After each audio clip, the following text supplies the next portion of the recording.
আসসালামু আলাইকুম ভিউয়ার, স্বাগতম জানাচ্ছি রায় অ্যান্ড রাদুয়া চ্যানেল থেকে। দেখতে দেখতে রমজানগুলো চলে যাচ্ছে আর সবাই ঈদের প্রস্তুতি নিচ্ছেন।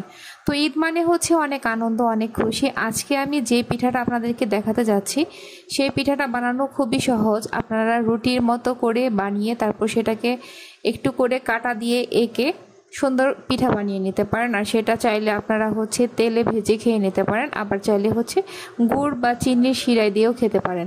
তবে আমার কাছে চিনির চেয়ে ভালো লাগে এটা এভাবেই ভেজে খেয়ে নিতে। তো আপনারাও সেটা ট্রাই করে দেখবেন। দেখেন, এভাবে রুটিটাকে নিয়ে জাস্ট কাটা দিয়ে এটার গায়ে এঁকে দিবেন। তো এঁকে দেওয়ার পর যে ভাঁজটা দিতে হয় সেই ভাঁজটাই মেন। ভাঁজটা কিন্তু আপনারা যেই দিক থেকে আঁকটা দিচ্ছেন সেই সমান করে ভাঁজটা দিবেন না। ভাঁজটা এমনভাবে দিতে হবে যাতে করে এই দাগগুলো মানে কোনাকুনি হয়ে থাকে, তা আড়িভাবে থাকে আর কি। তো এভাবে চারটা ভাঁজ করে নিয়ে তারপর সেটাকে আবার দাঁত কাটা বলে যেটাকে, সেভাবে সুন্দর করে ডিজাইন করে নিতে হয়।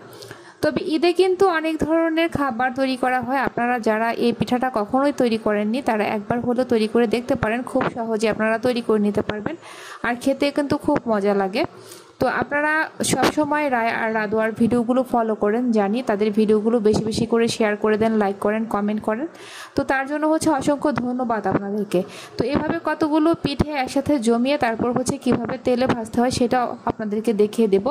আর ভাজার পর খেতে কেমন হয় সেটা অবশ্যই রায় রাদুয়া আপনাদেরকে জানিয়ে দেবে। তো বন্ধুরা, আপনারা চেষ্টা করবেন সবসময় রায় রাদুয়ার ভিডিওগুলো ফলো করে। যেমন তারা যে হেয়ার কেয়ার ভিডিওগুলো আপনাদের সামনে নিয়ে হাজির হয় সেই হেয়ার কেয়ার ভিডিওর রেমেডিগুলো অবশ্যই ফলো করার চেষ্টা করবেন। এই ভিডিওর মধ্যে যে রেমেডি আমি দেখাই সেগুলো রায় রাদুয়ার চুলে অ্যাপ্লাই করে দেন আপনাদের সামনে উপস্থাপন করি। তো আপনারা নির্ভয়ে সেই রেমেডিগুলো চুলে অ্যাপ্লাই করতে পারেন, কারণ এখনও ঈদের 8 থেকে 9 দিনের মতো সময় রয়েছে। এই সময়ের মধ্যে আপনারা অবশ্যই এই রেমেডিগুলো অ্যাপ্লাই করবেন। তো কথা বলতে বলতে দেখুন পিঠা বানানো হয়ে গেছে। এখন এটাকে তেলে দেখেন ভেজে নেওয়া হচ্ছে।